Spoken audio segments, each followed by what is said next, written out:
This is a course I'm teaching currently. It's a master's level class for our Masters of Health Administration. I've taught it before to undergrad students. I've taught it before to master's level students face-to-face, but this is the first time I've taught it to master's students online. And so there was some things that I know work face-to-face. There's some things I know don't work online from teaching it to undergrad students. And so for me, it was really just trying to come up with a better solution to some of the things I was unhappy with in previous iterations of this course. And so I guess, for me, one of the things was figuring out what Blackboard does and doesn't do. And so, Megan and Ashley were great in being like, well, why do you have this here? And be like, because that's where it started. That's where Blackboard put it. And so, understanding that, I could retitle these. Wow, I didn't know that, And so that was one of the really just basic things that really changed how I felt about organizing my Blackboard site. And so one of the things that I had been doing, because again, I didn't know that I could change some of this stuff, I just hid everything that I didn't want, because I thought if I deleted the assignment tab that it would delete the assignments. I didn't know that that was just a shortcut. So I had just kind of directed everybody towards content, and then everything was in content, because that was the only way I knew to try to simplify it. And so what we ended up doing was, I have my contact information and the technical support, but then the Start Here button, which I have done a start video in the past, which is essentially once I get enough stuff loaded into my course, and I do try to get several weeks in advance. These are master's students, they work full time, and so they like to work kind of in streaks, and they like to try to work ahead. So I try to get, 3 or 4 weeks ahead of them, which is really hard to do. But once I get enough material, I do a start video where I go over my course. So I just have Panopto open and I just start navigating the course to show them where things are located. I'll need to redo that video now that I've reorganized everything. And then the syllabus and the course schedule, like Azavia does, I like to keep my schedule separate, so that I don't have to change my syllabus every semester, or at least just update, tweak my syllabus here or there. I've started adding this. It's not very necessary for my master's students because they're professionals, but for my undergrad students, I've started providing an etiquette document, just trying to direct them towards, appropriate email, which you tend to get a lot of those, hey you, can I have extra credit questions, trying to get around that. And then I do like this, I'm gonna start using this, doesn't have anything loaded into it right now, but the embedding of the Google Calendar, and then just another way. So in addition to, a document with the class schedule, they also have it in this so that they can add that Google Calendar, and it will, if they use Google, then it would let them know when deadlines are coming up.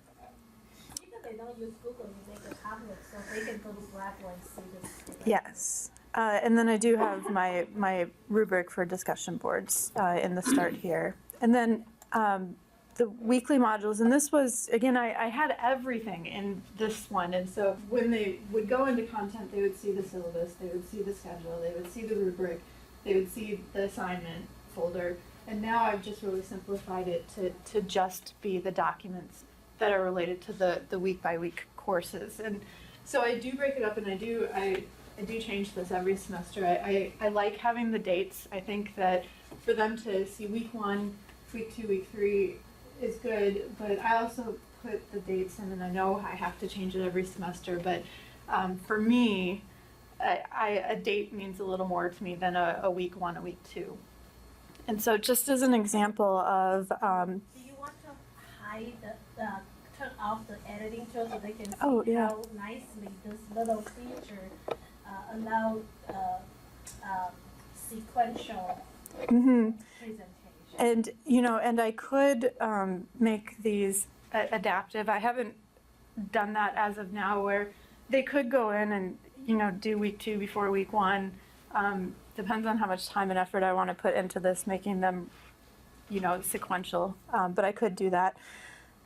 Looking at some of the weeks, and for me, actually, I wanted, discussion was really the thing that I was trying really hard to get the students engaged. These are master students. I want them to talk to each other. I want them to discuss. And so with the discussion boards, I've been frustrated with that, just read an article, post 250 words, and respond to 2 other people format. And so for me, a lot of it was trying to get around that, trying to get a different way to engage. And so, what I used to do is just, I would go and I would find this is clinical trial week. And so we talk about clinical trials, how they're designed, what's good about them, what's bad about them, the design elements. And I would just find maybe 10 examples of clinical trial studies, and they could pick one that they thought was interesting and read it and talk about that one. What I've gone to is the 2 articles that time after time are the ones that are most commonly picked and the ones that develop the most debate. I just went with those 2. And so to include or exclude talking about women in clinical trials. Women are really underrepresented in clinical trials. I'm in the College of Nursing. We have an overwhelming number of females in all of our classes. And so this tends to be something that they find very relevant. Especially I had 3 pregnant women in my class this semester, and it really hit home for them to learn that pregnant women are not often part of clinical trials, and so they don't know how drugs affect pregnant women. So that really generated a ton of debate. The other one, prisoner participation. Should they be allowed to? Should they not be allowed to? This one tends to also be a trigger where people fall kind of on one extreme or the other. And so what I want them to do for this discussion board is, instead of just posting a summary of the article, they get to go into a thread for each of these and just start a conversation. So I'm just going to maybe give a few pointers, like talk about how you felt about this, talk about things that came to mind. Can I? Yeah. Have you thought about having them go through IRB training at that point?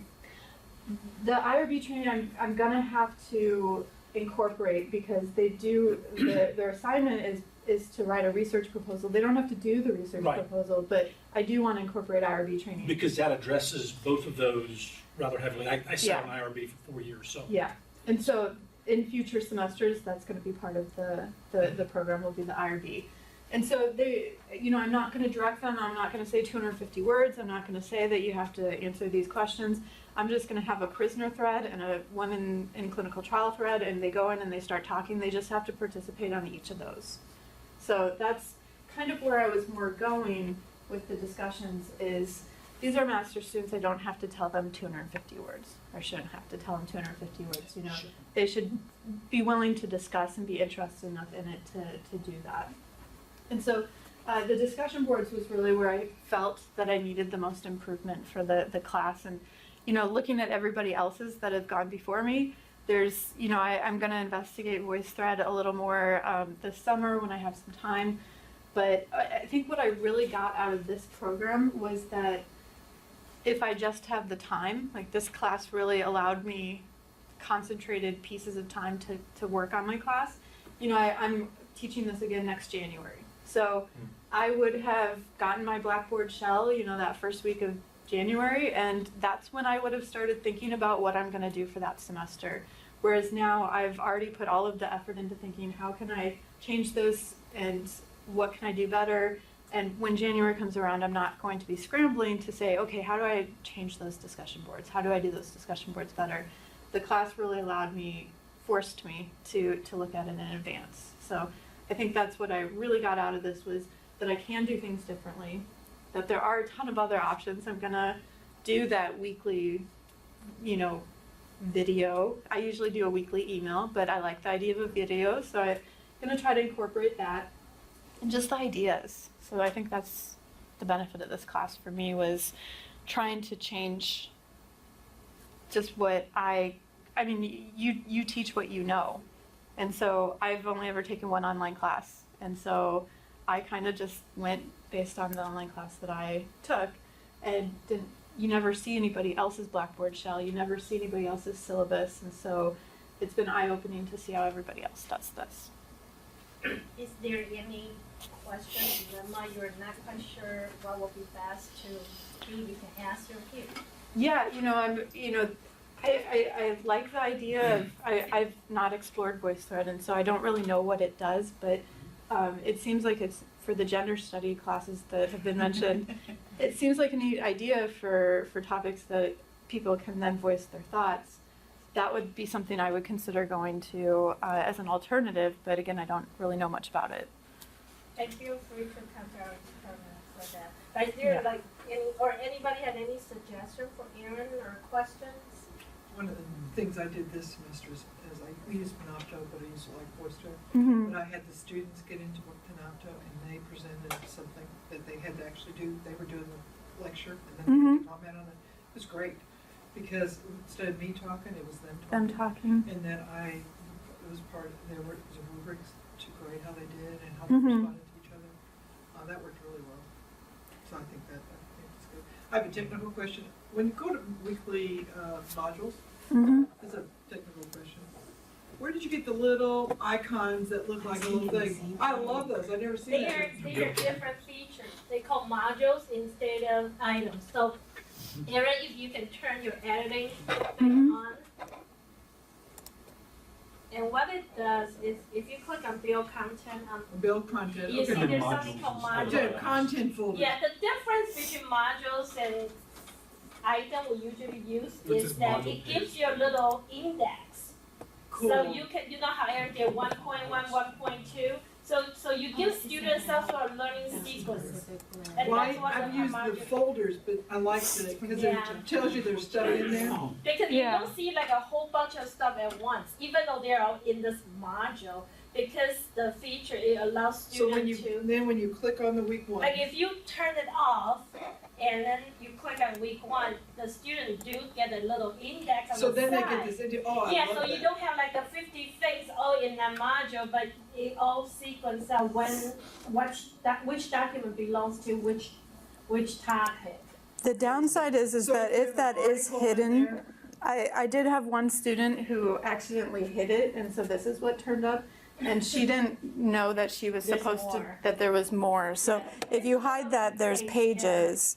So it's not to go to the pages. Yeah, but, if, Oh, yes, they hide that, yes. Well, So- that used to be really bad. On the certificate programs where I have students who don't know nothing about, nothing.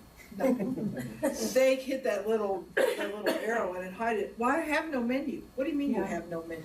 the hiding of this And then try to menu. find them to find that little expanded thing. Yeah, that, That happened to faculty as well. Yeah. so, So is there a benefit to using a module versus just a content folder? Depends Other on than your a cute design. little icon. Depends on Depends how on much your you put in design. it too. Well, the Yeah. module page, actually, you can see everything, you go page to page rather than, I use folders, and my folder may have to be, I'll have to. In this way, you Scroll go down. very Scroll long down. page, right. This, you can see it right there, and it may be easier for them to find. But my question, let's say if you added an article, If you turn the editing on again, it's just like a regular thing. For faculty, it all looks just like how you used it, okay, you got know, but the So they- student, it kind of condensed into, it. But they could, like I said, there's an article and they wanna print it, can they print it from the module page as easy? as- yeah, yeah. It's the same, it's just Yeah. it's just a look. I just like that little thing, cause it has little tabs, and says, shows you there's stuff in there. Yeah, and I don't know where I came up with that. I stumbled across it when I had time to That was my play. technical question. But But- any other question, before we go to the next one? Okay, let's give, I'm sorry, go Have you ahead. given thought to how you're going to grade the VoiceThread activity? Have you given any thought to that yet? As opposed to discussion boards, I mean, because discussion boards, I'm looking for, participation. Okay, did they comment their one time? What was the level of did they just say, yes, I agree with you, or did they actually have an actual substantive comment? So I mean, I have a rubric where I look at it and I say, okay, well, yes, they went beyond the I agree with you, and they actually had something to say. But if I went to VoiceThread, I'd have to change I'd have to come up with a route. I don't think so. No. because Similar rubric? VoiceThread would be identical, other than they have the They option would of have doing it voices. text, audio, or video. Yeah. So it's still a comment Mm-hmm. on the discussion. So, yeah, so I mean, I think it would, I'd still have a rubric, I might just tweak it for the voice comments. Because you're still looking to see that they've gone beyond the I Right. agree and stuff. I mean, Yeah. they're just changing the mode that they're giving Mm-hmm. the discussion board. It's just- Yeah, so I would just have to tweak it to include the fact that there's multiple ways that they can participate. But, As the instructor, it's more interesting to score it too. When you have it Yeah. on voice thread, it's like to me, it's not as boring as just reading. Yeah, And the because you're students watching get to see them. each other's Yeah. faces, I thought, I Mhm. mean, it really worked out well. and with the master students who are off campus, and I mean, you teach in the doctoral program, and they do have the intensive at the very beginning, so they've met each other. But I think the voice thread would allow them to continue that relationship that they're building while still being online. So, Especially if they did video rather than just audio. yeah. So, we do have, the downside is that we do have older students who are not as comfortable with this type of stuff as the younger students are. So I would have to do a lot more, like the how-to videos, I'd have to do some of those for the You may wanna students. consider the number you do the first time, you might wanna try maybe one or two at most. Or we'd have to do an introduction to it during the intensive would be a time to introduce it. And also, I'm gonna allow students to upload a photo of something they feel represents themselves, and then they can record their voice while you're looking at a picture of a flower or whatever, so that keeps them off camera. Or their kid or their dog or, Right. yeah. So So, it's kind of. So they can one of upload those whatever options. avatar they want, as Okay. long as it's Right. decent. but, so I would just, Thank you, I should remember to include that. as long as it's decent. But kind of just in between when I released this and said it was done and between watching everybody else's this week, I've already changed what I want to do, so. Thank But- you for sharing. Okay.